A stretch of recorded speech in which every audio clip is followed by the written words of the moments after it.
Ok, então vamos conversar sobre hoje. Vocês estão me ouvindo bem então, né?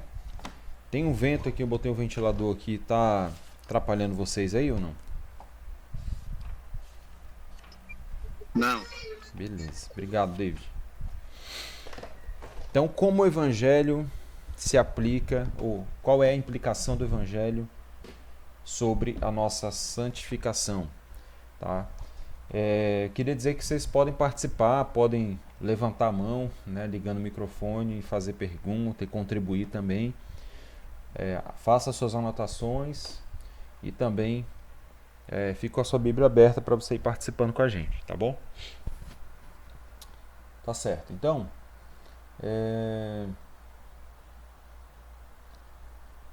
a pergunta que a gente pode fazer diante desse tema é a seguinte, né, ou algumas perguntas parecidas com essa. Como que o cristão lida com o pecado? Como é que o cristão lida com o pecado? Porque a Bíblia fala sobre sermos santos, na verdade. Então fala sobre santidade de Deus, fala sobre a nossa santidade, nos descreve, né, como pessoas santas, como santos. Então a gente lida, mas a gente acaba lidando com o pecado. Então isso é um ponto de tensão e de crise para muitos crentes, né? Eu tenho sempre conversado, principalmente com jovens, a questão do pecado, que gera constantemente crises a respeito da salvação. Será que eu sou salvo? Né? Se eu cometi tal pecado, se eu fiz isso, será que eu sou salvo? Então é quase um sentimento de perda de salvação por causa dos seus pecados. Então toda vez que o indivíduo, né, peca de maneira mais absurda, mais cotidiana, vamos assim dizer, ele fica com essa dúvida, né? Por que eu faço isso? Será que eu sou crente mesmo? É claro que fazer essas perguntas, elas são importantes, né? Paulo fala aos Coríntios que eles deveriam ver se realmente estavam em Cristo, né? Se estavam ligados a Cristo. Então é uma questão de perceber isso. Mas uma vez isso feito, né? Poxa, olhe para a sua vida, para a sua história. Uma vez isso feito, então você tem que encarar o pecado de uma maneira diferente. E é isso que nós vamos falar hoje. Como que eu devo ver o pecado? Como que eu devo lidar com o meu pecado para que eu cresça em santidade? Para que eu cresça nessa caminhada de santificação que Deus deseja e quer para a minha vida, tá? Vamos começar então com Romanos 6:1. Gostaria que alguém, por favor, lesse Romanos 6:1. Romanos 6:1.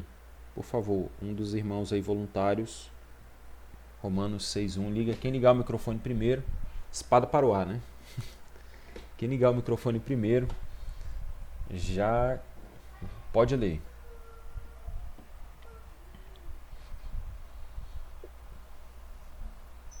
Oi, vou ler aqui, pastor. Tá me ouvindo? Continuaremos Pode. pecando para que a graça aumente? De maneira nenhuma. Nós, os que morremos para o pecado, como podemos continuar vivendo nele? Ou vocês não sabem que todos nós que fomos batizados em Cristo Jesus, fomos batizados em sua morte? Portanto, fomos sepultados com ele na morte e por meio do batismo, a fim de que, assim como Cristo foi ressuscitado dos mortos mediante a glória do Pai, também nós vivamos uma vida nova. Ok. Era só um, mas sem problemas. Até porque a gente vai usar o 6 aí.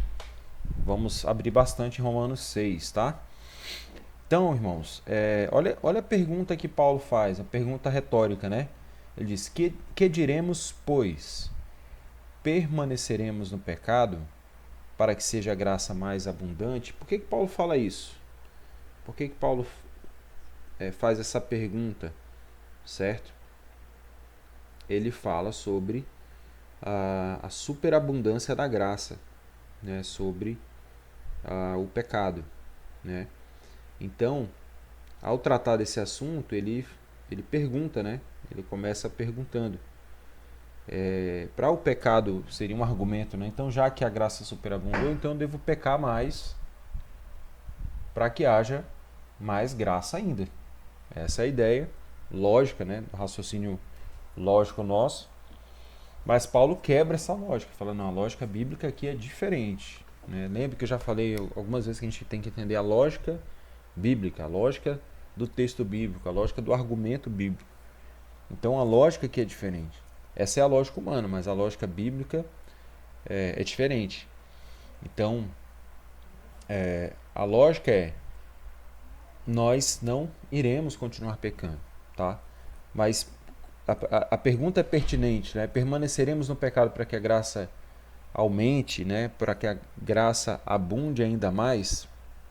Nós vimos que não. O que Paulo responde aqui, ele diz, de modo nenhum, certo? De maneira alguma, né? Na minha versão que eu estou usando agora, eu uso a NVI, mas estou usando a NVT, diz, claro que não. Uma vez que morremos para o pecado, como podemos continuar vivendo nele? Então Paulo ele traz um ponto aqui específico, ele fala de morte, no verso 2. Né? Seria mais ou menos, ele está dizendo assim, olha, houve uma mudança fundamental que aconteceu na maneira de você se relacionar com o pecado. Né? Paulo usa a expressão para descrever essa mudança fundamental como morte. Ele diz, nós morremos para o pecado. Ele diz, uma vez que morremos para o pecado, como podemos continuar vivendo nele? Então, o ponto que Paulo elabora aqui, e a lógica dele é não. Né? Essa graça superabundou até, e ela foi manifestada em Cristo. E claro que essa graça superabunda até nós, e ela é superabundante sobre nós. Mas o ponto de Cristo ter morrido, ele é decisivo, né? Porque em Cristo nós também morremos para o pecado. A partir do nosso encontro com Cristo, nós morremos para essa lógica do pecado. Então, a graça superabundou porque éramos pecadores, mas nós não precisamos mais permanecer nesse pecado para que ela continue superabundando, tá? Ela continue transbordando. Ok? Então, o primeiro ponto aqui que eu acho que é importante definir e entender é exatamente o que nós já lemos aqui. Paulo está dizendo que nós morremos para o pecado. Então isso fica bem pontuado aqui. Paulo quer dizer que, e o que ele gostaria de dizer com isso? Ele quer dizer que nós morremos para o cometimento diário do pecado. Quer dizer, nós não morremos para o cometimento diário do pecado. Nós cometemos o pecado, certo? Mas nós morremos em relação a essa inclinação. Nós morremos em relação a essa tendência viciosa, tá? Ele quer, então, principalmente nos dizer aquilo que nós já vimos anteriormente, que nós morremos para a culpa do pecado. Então, por termos morrido para a culpa do pecado, essa viciosidade do pecado e esse reino e domínio do pecado já não é mais algo absoluto sobre a nossa vida. Então, o primeiro ponto onde Paulo está falando sobre morte para o pecado, isso dentro de toda a teologia de Paulo e teologia do Novo Testamento também, é dizer que nós morremos para a culpa do pecado, em primeiro lugar. Então, lembre-se disso. Você morreu para essa culpa, você não é mais culpado. Então, o seu crime foi cometido, mas como decorrência dessa culpa, vamos assim dizer, por meio da morte, da união com Cristo, nós já falamos isso anteriormente, nós morremos para a lei, é o que Paulo fala também lá em Romanos 7:4, nós não temos mais essa culpa declarada, tá? Mas também a questão do domínio. É importante a gente entender que a culpa trouxe o domínio sobre as nossas vidas. O domínio, o reino e domínio do pecado sobre as nossas vidas. Então o pecado já não exerce mais um domínio absoluto, um domínio onde não existe nenhuma força contrária. Antes, fora de Cristo, o pecado reina. E não é só, a gente pensa assim, de maneira absoluta, quando a gente pensa em pecado reinar, que a gente só faz coisas ruins. Mas é porque a nossa natureza ela é completamente ruim, a nossa condição diante de Deus ela é completamente ruim, E aí tudo que nós fazemos, fazemos para nós. Essa é a grande diferença. Quando nós vivemos sem Cristo, tudo que fazemos, fazemos simplesmente para nós. Depois de Cristo, fazemos para a glória de Deus. Ah, pastor, mas depois de Cristo fazemos coisas para nós. Sim, em todas as nossas ações, de alguma forma ela está manchada com o nosso ego, manchada com o nosso desejo de fazer para nós, tá? Mas a diferença é que essas obras foram redimidas, né? E há essa inclinação de querer fazer para a glória de Deus, de dedicar tudo que fazemos para a glória de Deus, embora muitas vezes isso não seja perfeito, né? Aos olhos de Deus, tá? Então o pecado já não exerce esse domínio absoluto, tá? O ponto é que agora nós não podemos mais continuar nesse pecado como um modo de vida predominante, tá? Então, se estamos mortos para o pecado, nós lutamos contra o pecado, mas o pecado não é mais aquele que domina, ele não é mais aquele que manda, que dirige a nossa vida. Nós não somos mais dirigidos pelo pecado. Anteriormente, você tomava decisões principalmente dirigido pelo pecado. Agora, em Cristo, você é dirigido pela vontade de Deus, pela vontade do Espírito Santo que foi implantado em você. Pela vontade de Deus que foi implantada em você pelo Espírito Santo, foi implantado em nós. Então, eu queria falar aqui um pouquinho sobre o que realmente é essa pergunta de Paulo, né, sobre permanecer no pecado para que a graça abunde ainda mais. Nós temos então que juntar essas duas ideias sobre culpa, que é um ponto de vista, e sobre domínio do pecado. As duas ideias precisam estar unidas então, né? A culpa do nosso pecado foi resolvida, foi morta, foi traçada ali na morte, mas também essa questão de ser entregue ao domínio do pecado como uma consequência penal deixou de existir, tá? Então, lembra-se que parte da consequência do pecado de Adão era também o seu domínio, o domínio do pecado. Era mais ou menos assim, como uma pena, né?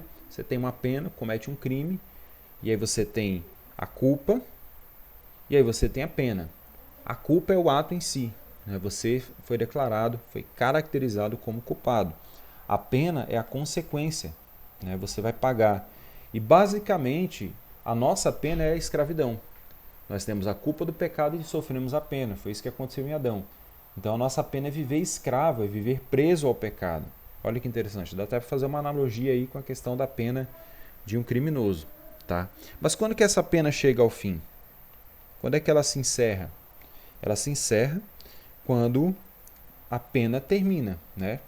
Tem fim, cumpriu a pena, finalizou. E no nosso caso? Quando que a pena de viver preso no pecado se encerra? Quando Cristo morre por nós e quando esse sacrifício é declarado, derramado sobre nós. Então ali existe o fim da nossa pena. Foi finalizado e nós estamos livres. Então entenda aqui agora, a partir do fim da pena, que é a morte, que Paulo fala aqui, mortos para o pecado, nós temos o fim da culpa, fomos justificados, e temos o fim da pena. Por quê? Porque não temos mais que ficar presos ao pecado, já estamos libertos dele. Tá? Isso, no ponto de vista espiritual, deve trazer implicações práticas para a nossa vida. E é isso que a gente vai falar mais à frente. Tá? Deixa eu ver aqui. Deixa eu citar então aqui uma frase, né, uma citação rápida aqui de John Brown, que é um teólogo escocês do século XIX, e ele trata um pouquinho sobre como que essa questão da morte, de que estamos mortos, né, como Paulo fala aqui no capítulo 2, no verso 2, morremos para o pecado, como que ela se aplica à nossa realidade. Tá? Primeiro ele diz assim, ele começa, o salário do pecado é a morte. Até que a sentença condenatória seja executada, que é o resultado do pecado, uma pessoa está sujeita ao pecado, tanto em seu poder de condenar, quanto em seu poder de depravar, ou exercer domínio, que é a parte da escravidão. Mas deixe as consequências penais serem totalmente satisfeitas, deixe a penalidade da lei ser integralmente paga. Irmãos, alguém está com o microfone ligado? Não, né? Tá dando um besourinho aqui para mim. Ok. Vamos lá. Mas deixe as consequências penais serem totalmente satisfeitas, deixe a penalidade da lei ser integralmente paga e a pessoa imediatamente liberta do poder de condenação do pecado e de sua influência ou domínio depravador. Foi o que aconteceu em referência ao que Paulo está falando sobre nós aqui em Romanos 6. É dessa forma que todos os que estão em Cristo Jesus, todos que foram justificados pela sua graça, morreram, não em suas próprias pessoas, mas na pessoa do seu fiador. Eles estão, portanto, livres do reino do pecado, de seu poder para condenar e, portanto, do seu poder para governar o coração e a vida. Que coisa maravilhosa, né, irmãos, que o Evangelho produz em nós. Então, a partir de Cristo, morremos para o pecado, no sentido de sofrermos a culpa, de sermos declarados culpados e de sofrermos a pena, que é de vivermos escravos. Então há os dois aspectos sendo finalizados a partir do sacrifício de Cristo sobre nós. Foi todo pago em Cristo Jesus e, portanto, não temos mais a condenação e o pecado também não deve mais ter o poder de governar o coração e a vida de um cristão. Isso é bem interessante. Então, nós já não mais continuamos no pecado como um estilo de vida dominante. Isso que é importante a gente refletir. Mas temos dificuldades, falhamos, mas o pecado não pode ser mais o estilo de vida dominante da vida do cristão. Não pode mais governar toda a vida do cristão. Você não pode viver uma vida como se Cristo não fosse nada para você e viver fazendo coisas, né, e vivendo de maneira completamente sem Cristo. Se assim você precisa avaliar. É claro que em alguns momentos da caminhada nós tendemos a experimentar isso, nós vamos falar mais sobre isso aqui, algum tipo de perda, algum tipo de derrota, algum tipo de um relativo domínio, né, desse estilo de vida pecaminoso na vida de alguns cristãos, e é por isso que Paulo fala aos coríntios que eles deveriam disciplinar aquele irmão, né, que tinha se envolvido sexualmente lá com a esposa do seu marido, ou a esposa do seu pai, caramba. Aí piorou o pecado, né, irmão? O irmão tinha um marido aí se envolveu com a esposa do marido. Mas se envolvendo com a esposa do seu pai, né, Paulo diz, olha, entregue-o a Satanás, afaste esse irmão da comunhão. Ele ainda trata ele como um irmão, mas um irmão obstinado, na esperança de que ele voltasse ao arrependimento, e provavelmente foi isso que aconteceu ao ler a segunda carta aos Coríntios, tá? Então, só que esse não é a regra na vida cristã. Esse não é o ponto principal da vida cristã. Essas são as exceções. E como que a Bíblia trata isso? Com a própria disciplina, tanto a disciplina de Deus como a disciplina a partir da igreja, a partir da vida da igreja, certo? Mas isso aí já é uma conversa para uma outra aula, tá? Então, ponto principal é esse. Morremos para o pecado, morremos para a culpa do pecado, para essa relação de culpabilidade do pecado, mas também morremos para o domínio do pecado, tá? E isso então reflete que que o pecado não tem mais poder para condenar, mas também não tem mais poder para governar o nosso coração e a nossa vida. Interessante, ele não tem mais o poder para governar, ele não tem mais esse poder, esse direito e esse poder, essa força completa, absoluta, como nós falamos, tá certo? Há um outro poder, um poder muito maior do que o poder do pecado nas nossas vidas, na vida do cristão. E é esse poder que promove isso que nós chamamos de santificação. Entenda, então, que a partir da morte do pecado, você se tornou, ao ponto de vista bíblico, santo. E é o que nós podemos chamar de santificação definitiva. Então escreva aí, anote, né? Lembre-se disso. Então a partir dessa morte, que Paulo está descrevendo aqui em Romanos 6, uma situação, uma relação nova com a nossa vida, com o pecado, que nós podemos chamar de santificação definitiva. Então, diante de Deus e diante do pecado, nós somos santos definitivamente, né? Houve uma morte definitiva para o pecado, então nós somos santos definitivamente. Lembrando então que quando pensamos em santificação, ou em santidade, ou a palavra santo, né, pensamos na palavra separação. E quando nós usamos o termo santificação definitiva, nós queremos falar de uma ruptura decisiva, uma ruptura ou uma separação decisiva, né, pontual, com o pecado, né, com um poder que domina a vida do crente.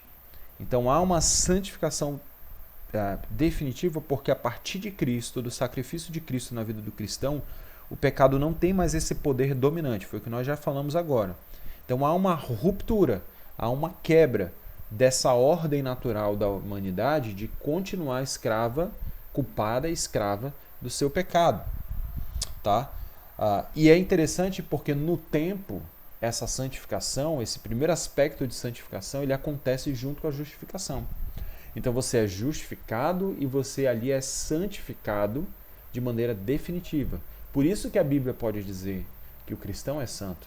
É por isso que a Bíblia pode chamar o cristão. É uma obra que nós podemos dizer, do ponto de vista bíblico-teológico, é uma obra de Deus, é uma obra monergística. Né? Monergismo é a palavra contrária à palavra sinergismo. Né? Então, nessa ação de salvação e de santificação definitiva, Deus age. Em primeiro lugar, Deus vem e age em nós. Então, é uma ação monergística, né? É uma ação mono, né? De una, de apenas uma. Sinergística seria de vários, duas ou três pessoas participando em um ato. Monergística é apenas um agindo. Então é uma ação monergística do Espírito Santo. É o Espírito Santo que faz. Nós já falamos isso em aulas anteriores, né, sobre o nascer de novo como uma obra do Espírito Santo. Citamos o exemplo de Lázaro, né? Usamos a analogia, a ilustração da vida de Lázaro como uma ação do Espírito Santo na nossa vida. Então, Deus vem por meio da obra do Espírito Santo e nos justifica e nos santifica definitivamente. Estamos santos e somos declarados justos e santos, podemos ser chamados de santos. Foi exatamente por isso que Paulo chamava, né, os cristãos lá em 1 Coríntios, por exemplo, e vamos abrir aí rapidinho para a gente ler aqui dois textos e com mais calma, dar uma freada aqui. Leia então Colossenses 1:13 e depois alguém lê 1 Coríntios 1:2 e 30 também. Então 1 Colossenses 1:13 para falar sobre essa ação de Deus em nos salvar. Por favor, alguém, Colossenses 1:13.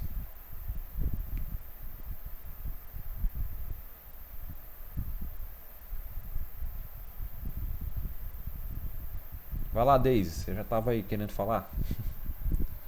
Colossenses 1:13.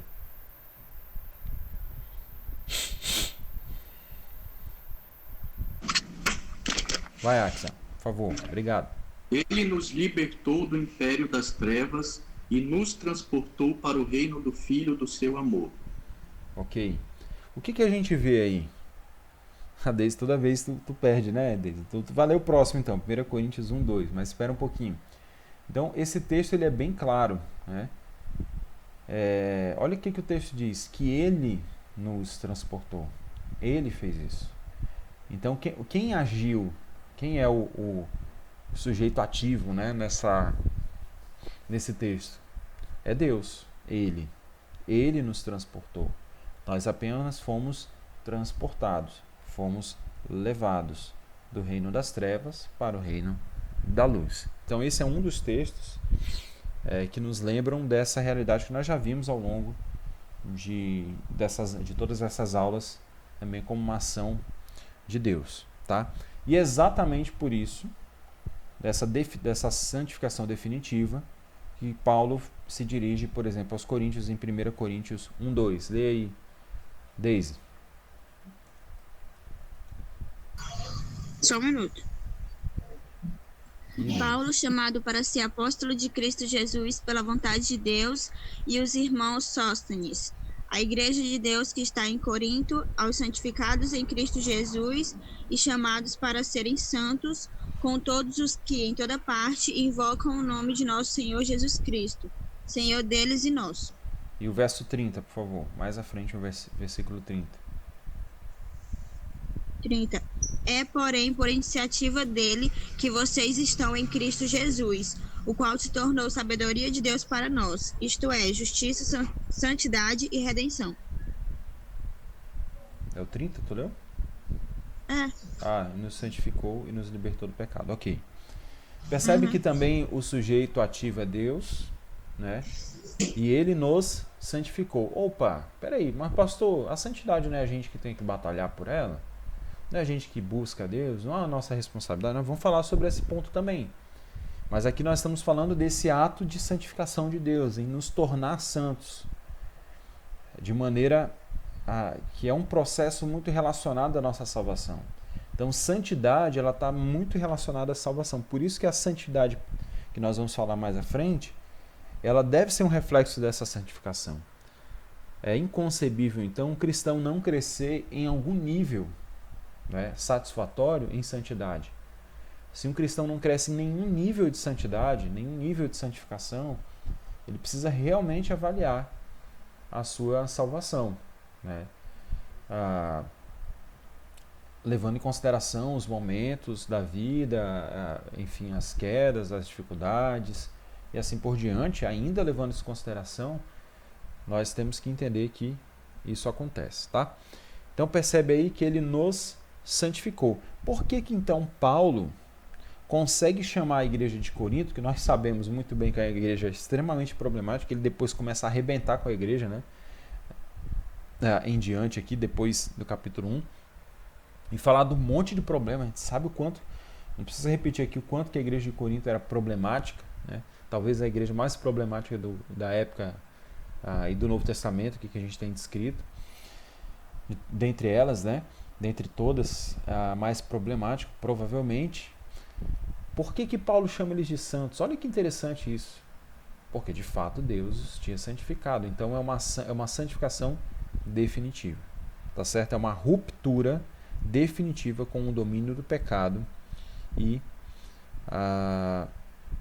onde agora a obra do Espírito Santo faz a diferença, onde a obra do Espírito Santo é maior do que esse domínio, tá? Então é justificação e santificação definitiva juntas ali naquele mesmo momento, certo?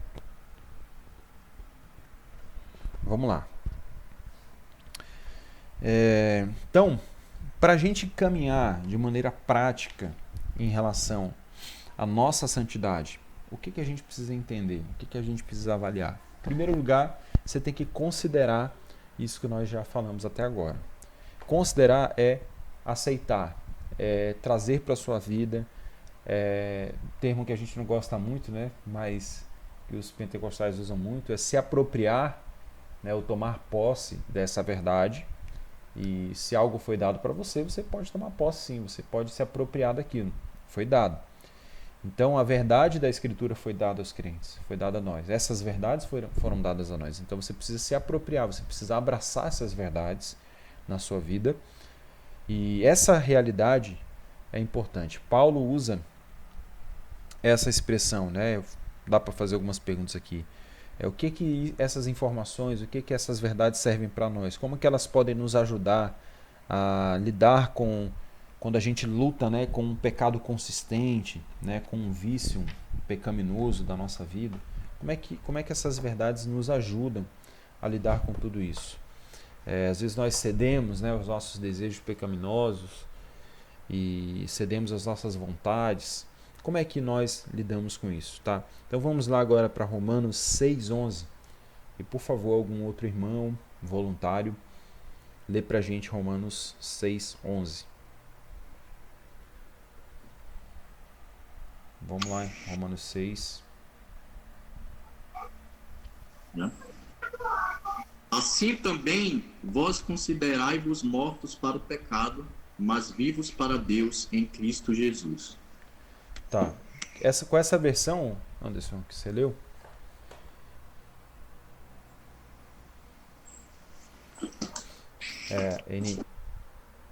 NVI? Não está na NVI. Eu acho que é Almeida Revista. Sociedade Bíblica do Brasil, Bíblia de Estudo anotada. Quer ouvir a NVI, pastor? Eu acho que é a revista corrigida tua, a revista atualizada. Tá, excelente. Pode ler na NVI, Reinaldo. Da mesma forma, considerem-se mortos para o pecado, mas vivos para Deus em Cristo Jesus. Certo, eu vou ler na NVT, que é uma versão parecida com a NVI, até alguns a mesma linha, né? Da mesma forma, considerem-se mortos para o poder do pecado e vivos para o Deus em Cristo Jesus. Então percebe que uma palavra comum nessas três versões é a palavra considerem-se. Paulo usa essa palavra aqui de maneira intencional.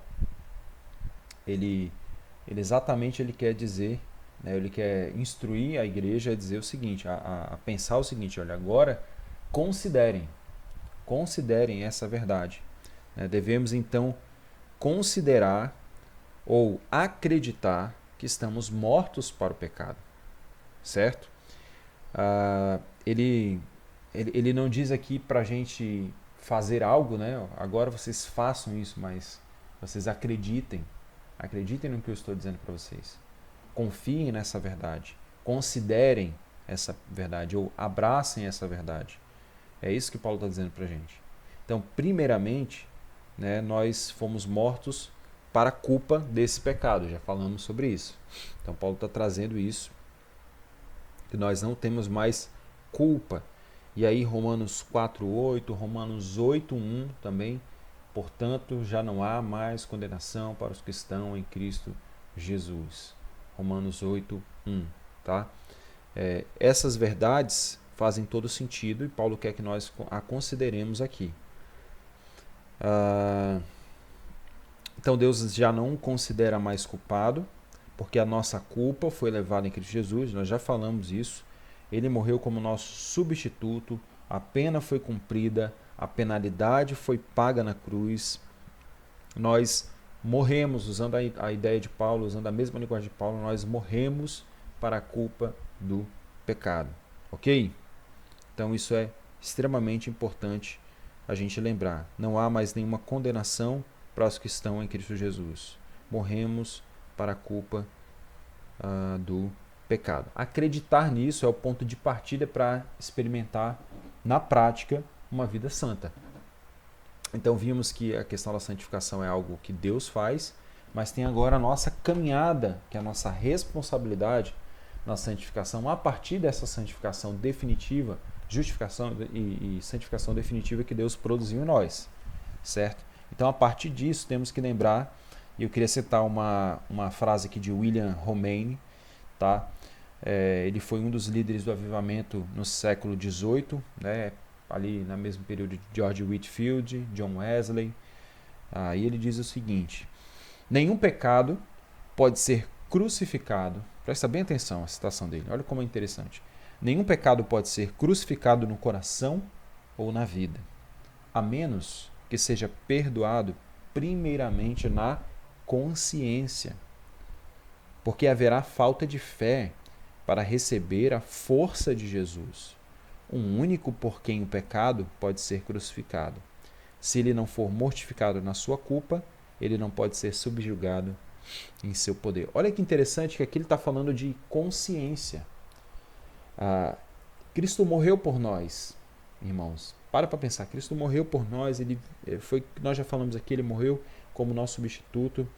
Então, usando as palavras de Paulo, considere isso. E considere isso aonde? Na sua consciência. Considere isso na sua mente, na sua consciência. Se conscientize, e isso aqui agora na palavra de William Romaine, né, de que Cristo morreu por você. Traga isso para o seu coração. Porque se você não trouxer, você não vai ter a força de Jesus. Você tem que aplicar a força de Jesus à sua consciência de que ele morreu pelo seu pecado. É como se você tivesse de novo morrendo na sua consciência, matando o pecado na sua consciência, para que assim você consiga mortificar o pecado na sua vida. Então ele tem que ser mortificado na sua culpa. Opa, Cristo morreu por mim. Se a culpa vier à tona, Cristo morreu por mim, por todos os meus pecados. Então traga isso à sua consciência. Se você fizer isso, ou se você não fizer isso, você não vai conseguir subjugar o pecado em seu poder. E é bem interessante porque na prática é exatamente isso que acontece. Quando nós temos uma dificuldade em entender a nossa natureza, uma dificuldade em entender a natureza da nossa salvação, da nossa santificação, isso repercute em toda a nossa vida. Eu vejo que pessoas que têm uma dificuldade com isso, e quando nós falhamos isso, por isso que o Evangelho tem que ser pregado todos os dias, constantemente a gente tem que estar meditando nisso. Quando nós falhamos nessas reflexões, nós achamos que elas são muito primitivas, muito para o começo da fé. Nós, depois de 20, 30 anos, começamos a seguir caminhos que nós não deveríamos seguir. É ou não é verdade? Então nós temos que sempre trazer isso ao coração. Essas verdades do Evangelho, pensar nas implicações do Evangelho, embora nós cresçamos em conhecimento, temos que estudar apologética, temos que estudar teologia sistemática, temos que estudar, dentro da teologia sistemática, escatologia, aprender sobre aconselhamento. Tem uma série de assuntos, e de temas bíblicos, teológicos, os panoramas bíblicos, do Antigo e do Novo Testamento, entender línguas originais, tudo isso vai servir muito para a nossa vida, para o nosso crescimento, para o nosso discipulado, para a pregação da palavra, para a edificação da igreja, com certeza. Mas nós não podemos abandonar essas verdades como verdades primitivas, obsoletas, simplesmente fundamentais, que estão lá no fundo, guardadas, nos fundamentos da nossa vida. Elas têm que estar constantemente, e mesmo que elas sejam fundamentais, elas são a razão pela qual nós estamos de pé. Nós não podemos esquecer disso, que um prédio só fica de pé porque ele tem fundamento, um fundamento sólido. Nós não podemos esquecer dos fundamentos. Se a gente esquece dos fundamentos, extrai os fundamentos, o prédio cai. Não tem como nem extrair, os fundamentos. Então eles precisam estar lá. Mas na nossa vida eles precisam ser renovados e trazidos constantemente à nossa mente e ao nosso coração, para que a gente consiga subjugar o pecado, com o poder de Cristo. Tá? Se você não crê que está morto para a culpa do pecado, você não pode confiar em Cristo como fonte da força para subjugar o poder do pecado em sua vida.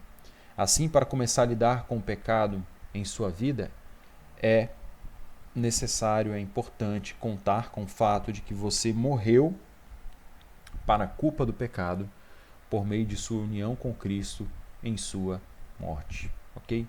Considere esse fato. Esse é o ponto de partida para desenvolver uma santidade na nossa vida. Tá certo? Segundo, entender também a batalha. Entenda que o pecado tenta reinar. Então ele é como aquele guerreiro que perdeu a batalha, mas ele não quer perder a guerra. Então ele continua ali constantemente. Então nós precisamos entender que existe uma batalha. Nós não podemos deixar o pecado reinar nas nossas vidas. E o pecado ele é como um princípio ativo dentro de nós, assim como a ambição, ou como a vontade de viver. Tá? Então o pecado também está lá como um princípio ativo ainda dentro de nós. E por isso nós lutamos. Tá? Por isso nós lidamos o tempo todo. Então, embora o pecado esteja em nós, nós temos também uma libertação. Tá? E temos aqui, por exemplo, 2 textos. Eu vou ler só um que cita o outro, que é Atos 26:18, que trata sobre essa nova realidade. Só para a gente relembrar aqui. Diz assim: para abrir o coração, para abrir os olhos deles, a fim de que se voltem das trevas para a luz e do poder de Satanás para Deus. Então receberão perdão dos pecados e a herança entre o povo de Deus, separados pela fé em mim. Tá? E Ezequiel 36:26, na verdade isso aqui não cita, Ezequiel 36:26.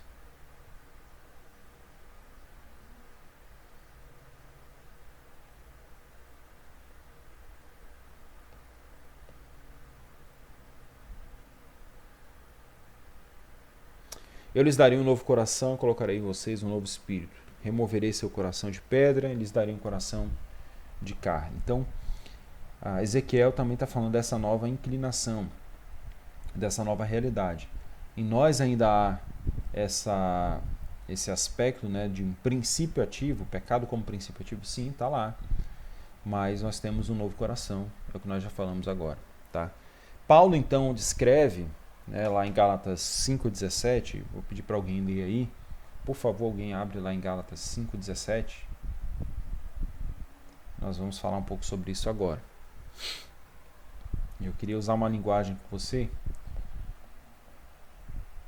Por favor, então, quem puder, Gálatas 5,17.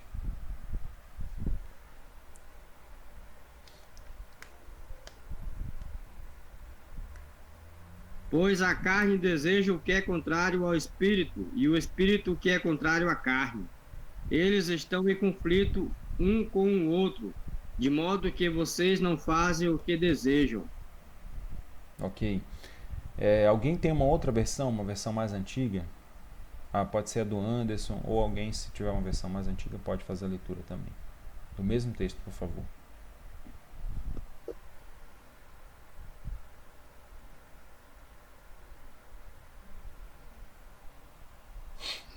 É Gálatas o que, pastor? 5,17. Porque o que a nossa natureza humana quer é contra o que o Espírito quer. E o que o Espírito quer é contra o que a natureza humana quer. Os dois são inimigos e por isso vocês não podem fazer o que vocês querem. Olha que interessante. Os dois são inimigos. Eles estão em direções contrárias.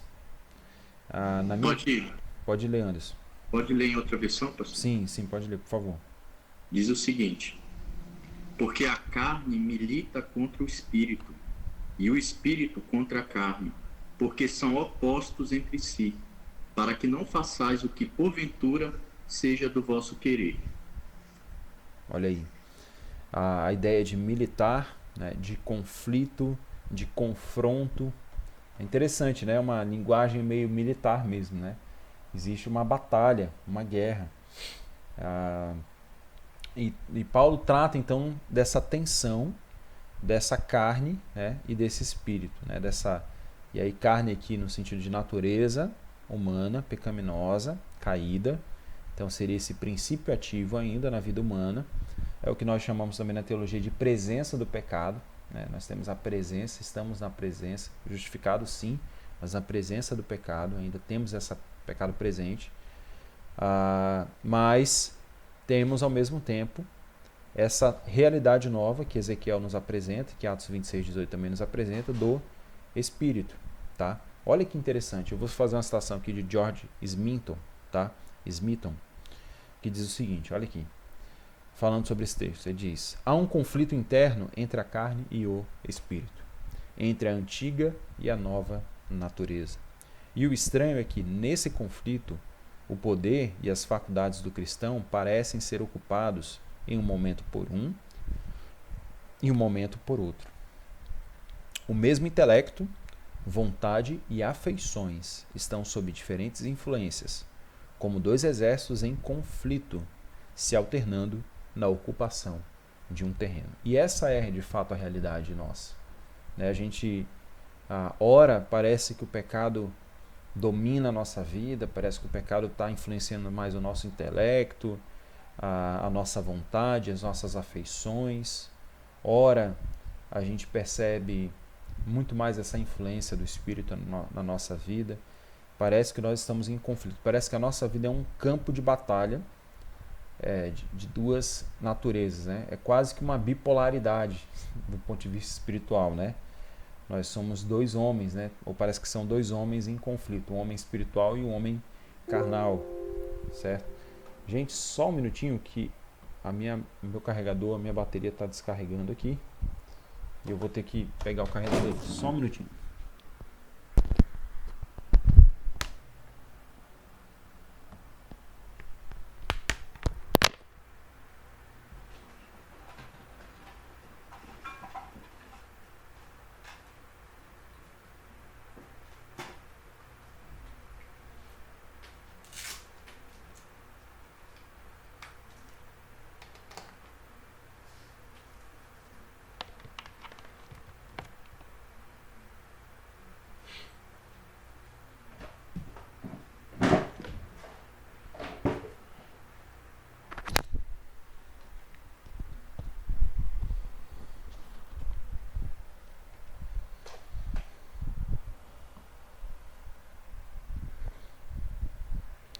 Ok, vamos continuar. Então, um exemplo interessante aqui é pensar na ideia do cabo de guerra, tá? Cabo de guerra é aquela brincadeira que a gente cansa de brincar quando é criança, né? E até na vida adulta, se botar um cabo de guerra, todo mundo vai querer brincar, porque é muito legal, né? E a ideia de um cabo de guerra, né? Como um cabo de guerra que fica puxando para um lado para o outro, né? Essa tensão ali, e às vezes parece que puxa mais para um lado, às vezes parece que puxa mais para o outro. Mas a questão do pecado é algo que a gente precisa começar a avaliar, primeiro encarando essa realidade de que o pecado é uma força presente. O grande problema que faz em alguns meios aí as pessoas se afastarem, eu penso que completamente, primeiro que é a não conversão, segundo que é a falta desse conhecimento bíblico, né, de que as pessoas negam o pecado completamente, como o pecado se tornasse inexistente após a vida cristã. E quando as pessoas pecam, elas não conseguem lidar com o seu pecado à luz do Evangelho e se afastam completamente, né?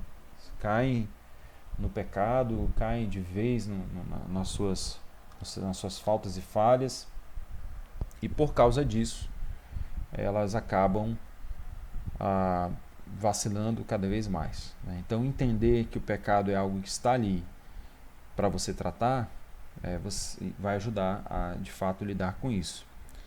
Então devemos, só uma leitura rápida aqui, no caso do pecado devemos contar também com o fato de que, embora ainda o pecado resida em nós, ele já não tem domínio sobre nós. Como Paulo disse, porque o pecado não terá domínio sobre vós, pois não estáis debaixo da lei, e sim da graça. Então o ponto foi que nós já falamos anteriormente, é que o pecado não mais tem esse domínio. Antes o cabo de guerra era sem graça, só tinha um lado, né? O pecado ganhava todas, né? Porque quem estava do outro lado, às vezes, era a gente mesmo tentando frear a nossa pecaminosidade pela nossa própria força. Em Cristo, o Espírito Santo opera, e agora esse poder reinante do pecado não reina mais, certo? Oi. Tem uma citação aqui da Bíblia, eu queria colocar aí, pode ser? Pode falar, meu. É mais ou menos assim. Existe uma velha receita para se cozinhar um sapo. Em primeiro lugar, coloque um pouco de água fria e um sapo em uma panela bem grande. Aos poucos, aumente o fogo. Se a água esquentar muito rápido, o sapo saltará para fora da panela e fugirá. No entanto, se a água esquentar suficientemente devagar, o sapo não notará a diferença e, portanto, cozinhará até se tornar a refeição da noite. O pecado que se torna um hábito é como a água na panela. No início, a impressão que se tem é a de que está tudo bem. Por isso, a pessoa persiste naquele comportamento. Depois, aos poucos, de maneira quase imperceptível, aquilo começa a se tornar parte de sua vida. Quando se dá conta do que está acontecendo, a pessoa já está cozida. É exatamente isso aí. Como o pecado age. Se a gente não considerar o pecado como uma doença, como algo sério, a gente não vai conseguir vencê-lo, né? E aplicar o poder de Cristo ao pecado, né? Ao nosso pecado em si. Então a gente precisa de fato avaliar isso, como foi colocado nesse exemplo. Aí é um sapo, né, na panela. É um sapo na panela, na água fria, né? Você vai lá, tá bom demais, e você vai levando, você não consegue ver a seriedade. E só o Evangelho consegue nos fazer ver isso, né? Só o Evangelho nos lembra da nossa pecaminosidade e que só Cristo poderia nos salvar pela sua morte. Tá, irmãos? Então aqui há uma reflexão rápida para a gente finalizar essa parte aqui e já partir para o final da nossa aula também. Que pelo poder de Cristo, pelo poder do Espírito Santo, nós temos agora a capacidade de mortificar a nossa carne. Então, nessa batalha, nós temos a força para lutar, para nos abstermos dos desejos pecaminosos, né, que lutam contra a nossa vida, que lutam contra nós constantemente. Tá? Nós poderíamos dizer que nós somos chamados a uma guerra contra esse princípio ativo que está em nós. A partir da vida em Cristo Jesus, temos uma guerra a travar diariamente. Tá? E nós não estamos mais em desvantagem. Para a gente batalhar essa guerra, a gente precisa lembrar de que há um poder que atua em nós, né, que é o poder do Espírito Santo. Então essa guerra não pode ser travada baseado na nossa própria força de vontade, no nosso próprio desejo. Então é isso que eu falei lá atrás. Nós temos o poder a santificação definitiva, e por causa disso existe a nossa responsabilidade, mas existe o poder que foi colocado em nós, que nós tratamos agora há pouco. Então esse poder que foi derramado sobre nós precisamos usar. Como? Precisamos olhar pela fé para Jesus constantemente, né, para a nossa posição justa diante de Deus, olhar para Cristo, buscar em Cristo nosso poder, o poder capacitador para viver a vida cristã. Então, do mesmo modo que você olhou para Cristo para a salvação, diariamente você precisa olhar para Cristo como um poder capacitador. E eu me lembro de uma conversa que eu tive com um rapaz, na igreja ainda lá em Passo Fundo. O rapaz tinha problemas com sexualidade e tal, e ele dizia que quando a situação acontecia, ele se sentia muito forte, sentia aquele poder daquilo. E aí o ponto é exatamente você aplicar o poder de Cristo aos problemas específicos, o poder da cruz. Tem um livro, irmãos, que saiu agora recentemente, eu quero comprar, quero ler, eu gostaria muito de depois a gente estudar, de trazer ele para a igreja de alguma forma, que é um livro sobre cristologia na prática. E ele aplica os elementos da cristologia, né, da cruz de Cristo, a várias situações cotidianas, né, da vida. Sentimento, as falhas, né, a incapacidade moral, os traumas. É muito interessante como que ele aplica isso, tá? Então, eu falei para esse jovem na época, ele falou, você precisa olhar para essas pessoas e dizer para elas que elas não são mais nada para você, que elas não definem mais quem você é, que elas não definem a sua identidade.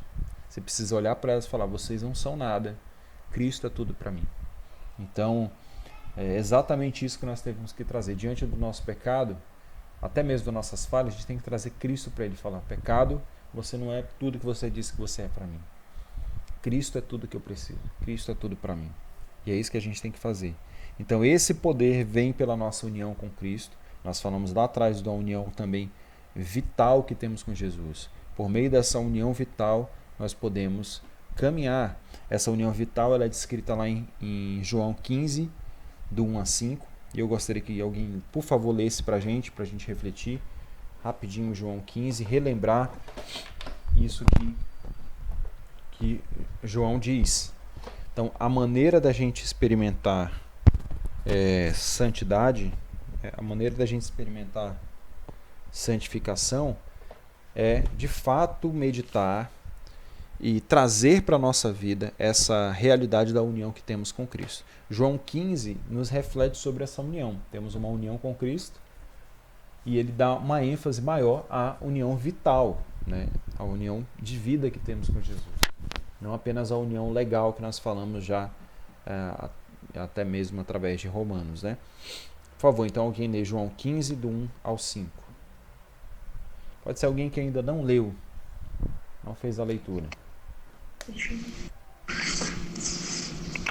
Eu sou a videira verdadeira e meu pai é o agricultor. Todo ramo que, estando em mim, não der fruto, ele o corta. E todo que dá fruto, limpa, para que produza mais frutos ainda. Vós já estáis limpos pela palavra que vos tenho falado. Permanecei em mim, e eu permanecerei em vós. Como não pode o ramo produzir fruto de si mesmo, se não permanecer na videira? Assim, nem vós o podeis dar, se não permanecerdes em mim. Eu sou a videira, vós os ramos. Quem permanecer em mim e eu nele, este dá muito fruto, porque sem mim nada podeis fazer. Muito legal. Irmãos, essa é uma descrição perfeita em João, registrada em João 15, da nossa união com Cristo, da união vital que temos. Então entenda que existe uma união legal, né? Falamos de santificação definitiva, mas aqui é esse aspecto que é o divisor de águas da nossa caminhada, nessa batalha nossa contra a carne. É de que nós estamos em Cristo de maneira vital. Nós estamos unidos a Cristo. E aí o texto fala também agora da nossa responsabilidade. Nós estamos sim unidos espiritualmente a Cristo. A nossa vida cristã depende de Jesus, depende dele, depende. Sem ele nós não podemos fazer nada. Sem Cristo nós não podemos nada. Mas o texto diz que também nós já fomos limpos por ele, certo? E agora há uma responsabilidade que o texto chama de permanecer. O verbo é o verbo permanecer, que é essa responsabilidade de andar. Permanecer é o fato de dever habitar, de continuar constantemente na fé, de se incluir também nessa fé, de se incluir nessa realidade. Se você já foi ligado a ele, você precisa desfrutar e aplicar essa vitalidade de Cristo, confiando ativamente em Cristo, buscando o poder de Cristo, buscando esse poder que te capacita a travar essa guerra contra o pecado. Então, permanecer é a nossa responsabilidade para nos revestir, né, de virtudes que caracterizam um caráter, né, que caracterizam um cristão, que Paulo chama, por exemplo, de fruto do Espírito. Quando a gente se envolve dessa maneira com Cristo, né, entendendo que sem Ele nada podemos fazer, nós não iremos frutificar sem Cristo, nós nos envolvemos com essa vida de Cristo e trazemos essa vida de Cristo para o nosso dia a dia. E quando o texto fala sem mim nada podeis fazer, é nada mesmo, nada de bom, nada do que nós fazemos podemos fazer sem Cristo. O seu trabalho, as tarefas do seu cotidiano, da sua casa, certo? Um café que você prepara para sua família, um abraço que você dá no seu filho, na sua filha, certo? Meus irmãos, cada uma dessas coisas, a gente se pega como pais, por exemplo, com cansaço. Às vezes a gente quer partir para preguiça, né? A gente, está cansado do trabalho, a gente quer deixar os nossos filhos assim de qualquer jeito. E a gente às vezes não quer fazer nada, não quer brincar. Falo por mim. Mas é apenas o Espírito Santo, é apenas essa força que temos em Cristo Jesus que nos ajuda a fazer todas as coisas para a glória de Deus. Tudo que nós fazemos para a glória de Deus. E nas coisas mais simples, pequenas e íntimas, um cristão deve refletir sobre elas e entender que ele precisa da força de Cristo para fazer essas coisas para a glória de Deus. Temos uma união vital com Jesus, e é Ele que nos fortalece a viver e nos ajuda a viver em um relacionamento com Ele para a glória dele. Isso é extremamente importante. Isso vai, irmãos, não só de coisas que nós consideramos espirituais. Eu vou para a igreja servir a Deus na igreja. Isso aqui, meus queridos, deveria mudar a mentalidade de todos nós. Eu sempre falo com o pessoal e às vezes o pessoal me pergunta, pastor, quem está no ministério precisa ter vida com Deus? E eu digo, não. Quem está na vida cristã precisa ter vida com Deus. Tudo que nós fazemos para Cristo é para Ele, para a glória dele, a nossa vida em Cristo. Nós temos uma união com Ele e devemos lembrar de alguns textos que nos lembram dessa força que temos em Cristo. Por exemplo, Paulo fala aos Filipenses 4, no capítulo 4, sobre tudo que ele conseguiu viver, dos seus desafios da sua vida com Cristo. Ele dizia que tudo ele podia naquele que fortalecia ele. E tudo era relacionado a todos os problemas que ele enfrentou e que ele tinha que superar. Então ele falou de dificuldades que ele viveu na sua vida, na sua experiência, no seu ministério para superá-los. Colossenses fala que, Colossenses 1:29, Paulo diz que para isso também eu me afadigo, ou eu me canso, esforçando-me o máximo possível, segundo a sua eficácia que opera eficientemente em mim. Olha como é interessante, temos no mesmo texto duas reflexões. Temos a responsabilidade do homem se esforçar, se afadigar o máximo possível, baseado na eficácia que opera eficazmente nele, que é a operação de Deus na vida dele. As duas realidades estão juntas. Então nós temos que entender que isso nos dá total força para travar a guerra contra o pecado interior. E eu queria dizer que o pecado não é só algo que você faz, tá? Algo que você deixa de fazer também. O pecado é esse princípio ativo. Lembre-se, por exemplo, preguiça é pecado. Preguiça é pecado. Então, quando nós deixamos de viver uma vida, de fazer tudo para a glória de Deus, mas eu não faço nada de errado, mas também você não vive, não está... Ok, isso glorifica a Deus, mas a gente torna o pecado, a gente falou em aulas anteriores, depois eu vou colocar aqui, a gente torna pecado apenas coisas que a gente faz, coisas feias que a gente faz. E não é assim o pecado. O pecado é essa força interior que nos joga para baixo, que nos joga para uma vida medíocre no sentido de mediana, de abaixo do que Deus deseja que a gente viva, de abaixo da excelência que nós temos em Cristo Jesus de vida. Pastor, mas todos nós lutamos com isso, todos nós temos essa tendência. Sim, mas o pecado sempre vai querer nos jogar para baixo desse padrão de santidade, de excelência. E isso em todas as áreas da nossa vida. Por isso nós devemos ensinar os nossos filhos, por exemplo, desde pequenos, a querer alcançar um padrão de excelência em tudo. Desde varrer um quintal, desde lavar uma louça, desde passar uma camisa. Não é verdade? Nós temos que almejar esse padrão de excelência. Então, o ponto aqui, né, que eu queria deixar bem claro, que essa força de Deus é o que nos ajuda a lutar com esse pecado interior que nos joga para baixo em tudo que a gente faz. Em tudo. Certo? Paulo, aqui, ele travava a sua luta contra o pecado? Sim. Na força do Espírito, mas ele também ministrava, ele vivia a sua vida, ele vivia seus ministérios também na força do Espírito. E aqui tem um ponto bem importante, uma aplicação que eu queria fazer. Que, às vezes, por que a gente não está atuando bem no nosso ministério? Ou por que a gente não se envolve com o nosso ministério? Eu não estou falando só de ministério na igreja, ministério da nossa vida. Qual ministério que Deus, qual foi a missão que Deus deu para a sua vida? Tá?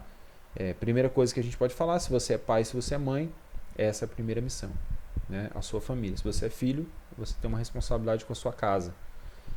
Esse é o primeiro ministério que você tem. Segundo, a evangelização, a pregação do evangelho, o discipulado de pessoas. Isso é principalmente a missão da igreja. Se a gente puder resumir, a missão da igreja é fazer discípulos. E segundo, os ministérios que a gente desenvolve na nossa vida, inclusive o nosso trabalho secular também. Cuidar de alguém, enfim, trabalho na igreja, serviço na igreja e assim por diante. Tá? Então, o que gera vida para o ministério? Às vezes a gente vê que as pessoas estão desmotivadas para o ministério, as pessoas não querem mais servir, as pessoas não querem saber de fazer nada, né? Nada que realmente reflita essa vida cristã, reflita a vida de um cristão. Reflita o que nós somos em Cristo. Provavelmente porque tem faltado esse entendimento da nossa vitalidade em Cristo. Nós esquecemos que Cristo é quem nos dá vida. Reduzimos Jesus apenas aquele que nos ajuda a vencer os pecados cabeludos, as coisas feias, imorais, que ninguém gosta. Mas esquecemos que Jesus também é vida para toda a nossa vida, para frutificar, para dar glória, para viver uma vida excelente, uma vida que glorifica a Ele. Tá? Então, irmãos, o que eu vejo hoje, e eu vejo que muita gente está longe do ministério na vida da nossa igreja, estão falando aqui entre irmãos, e isso a gente não precisa passar pano, é exatamente, provavelmente, a origem é essa. Tá? A maior parte, tá? Eu sei que às vezes as pessoas estão doentes, também as doenças emocionais, né, que na maior parte podem ser tratadas a partir de aconselhamento bíblico dessas verdades, mas algumas vezes são doenças mesmo, né? Temos aí com essa pandemia muita coisa acontecendo, muita gente às vezes doente, mas de maneira geral, né, de maneira generalizando mesmo, tem a ver com isso, tem a ver com a nossa vitalidade em Cristo, tá? E eu estou falando quem está falando aqui é um pecador, tá? Não é o perfeitão não, viu? É o pastor de vocês que é pecador também, que também luta contra o pecado e luta para não se lembrar, né, luta, né, para se lembrar dessa realidade aqui que nós estamos falando agora. Cristo é a nossa vida. E se a gente parasse a aula por aqui agora, já estava bom, né? A irmã Antônia colocou assim: as pessoas não querem nem ouvir uma aula de EBD, que nem é presencial e pode ouvir e fazer alguma coisa. Imagina isso, né, de fato. Infelizmente, irmãos, né, embora a gente vê avanços na vida das pessoas, a gente vê Deus agindo, a gente vê também uma inércia, a gente vê esse problema aqui. E o mais triste é porque a gente não consegue nem comunicar essas verdades. Porque a gente está tão distante fisicamente um do outro, né, que está difícil até da gente comunicar verdades como essa. Eu me sinto extremamente limitado como pastor de não conseguir transmitir verdades e falar essas verdades para todas as ovelhas, certo? Então conto com os irmãos para a gente fazer isso, para a gente conversar, para a gente buscar outros irmãos em Cristo. Eu conto não, né? Quem conta é Jesus. Eu não sou dono da igreja. Então ele conta com a gente para a gente fazer isso e transmitir essas verdades, ok? Então a gente vai já finalizando, e a última parte então que eu queria que você entendesse é que essa santificação é algo progressivo. Você foi santificado, mas você vai crescendo nessa santidade. Nós chamamos geralmente isso só de santificação, mas eu queria dividir, né, entre aspas, assim, definir essas duas ideias. Santificação definitiva, nós falamos lá atrás, e agora a santificação progressiva, que é a nossa caminhada de crescimento constante, de amadurecimento na fé no decorrer da nossa vida. É uma santificação progressiva. E ela indica esse crescimento, então, ou essa mudança positiva constante. Na ideia do cabo de guerra, é o cabo de guerra cada vez mais sendo puxado para o lado do espírito, né? A carne vai perdendo, ela vai perdendo espaço, e o espírito vai puxando e ele vai ganhando espaço, ele vai ganhando cabo de guerra. No Novo Testamento, né, nós vemos então constantemente os autores exortando a igreja a continuar a buscar a Deus, a continuar crescendo em santidade, a buscar a santidade cada vez mais. Um desses textos a gente poderia ler 1 Tessalonicenses 4:1, 1 Tessalonicenses 4:1, depois o 9 e 10. Diz assim: finalmente, irmãos, pedimos e incentivamos em nome do Senhor Jesus que vivam para agradar a Deus, conforme lhes instruímos. Vocês já vivem desse modo e os incentivamos a fazê-lo ainda mais. Olha que interessante. Paulo incentiva que essa santidade seja ainda cada vez mais, uma santidade progressiva. Olha o que 2 Pedro diz também. Peraí, deixa eu voltar aqui. 1 Tessalonicenses ainda, do 9 ao 10. Olha o que ele diz assim. Não precisamos lhes escrever sobre a importância do amor fraternal, pois o próprio Deus os ensinou a amarem uns aos outros. De fato, vocês já demonstraram amor por todos os irmãos em toda a Macedônia. Ainda assim, irmãos, pedimos que amem ainda mais. Olha aí, santificação progressiva, amar ainda mais. Certo? Então devemos esperar e almejar e buscar ao Senhor para que isso seja algo cada vez mais evidente na nossa vida. Às vezes nós vemos a nossa natureza segurando, né? Às vezes parece que a nossa natureza ela freia, ela segura a corda de uma tal forma que ela não quer deixar a corda puxar. Mas o que nós devemos fazer então para continuar nesse conflito e lidar com a nossa natureza e vencer essa batalha? A primeira coisa que o Evangelho nos diz que nós dizemos, na verdade, é o Evangelho. Lembre-se do Evangelho, traga o Evangelho para o seu coração. Lembre-se que o Evangelho diz que nós já morremos para a culpa do pecado, foi o que nós falamos hoje, de que não há mais condenação para os que estão em Cristo Jesus, de que o Senhor não conta mais os nossos pecados e de que estamos verdadeiramente libertos do poder dominante do pecado. Ele não é mais uma força dominante na nossa vida. Isso vai nos motivar a seguir em frente. Lembre-se do Evangelho, por isso que nós precisamos pregar o Evangelho todos os dias ao nosso coração, certo? E aqui, para finalizar, finalizo com uma citação. A gente já está com 1h10 aqui, já vou encerrar. Diz assim: o segredo da caminhada santa de um crente é uma recorrência contínua ao sangue do fiador e sua comunhão diária com o Senhor crucificado e ressurreto. Toda a vida divina e todos os frutos preciosos dessa vida divina, como o perdão, a paz, a santidade, brotam da cruz. Toda a santificação fictícia, que não se origina inteiramente no sangue da cruz, não é nada melhor do que farisaísmo. Se quisermos ser santos, temos que chegar até a cruz e habitar ali. De outra forma, não obstante, todo o nosso trabalho, diligência, jejum, oração e boas obras, seremos vazios de santificação real, destituídos desses ânimos graciosos e humildes que acompanham uma visão clara da cruz. Nas palavras de Paulo, nós podemos dizer também, em 2 Coríntios 5,14, o amor de Cristo nos constrange. Quando Paulo fala sobre constranger, a ideia ali é de estar realmente de estar motivado, né? Estar motivado por esse amor, pelo amor de Cristo.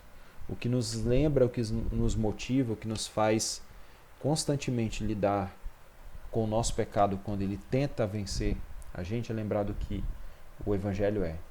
Deus, por sua graça, seu grande amor que nos amou, deu-nos vida juntamente com Cristo. E pelo fato dele nos amar, esse amor nos constrange.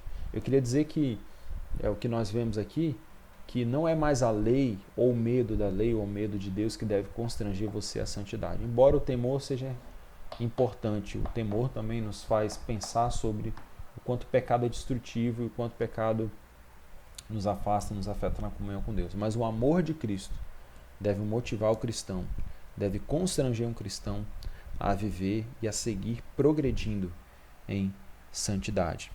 No Evangelho, nós aprendemos desse amor.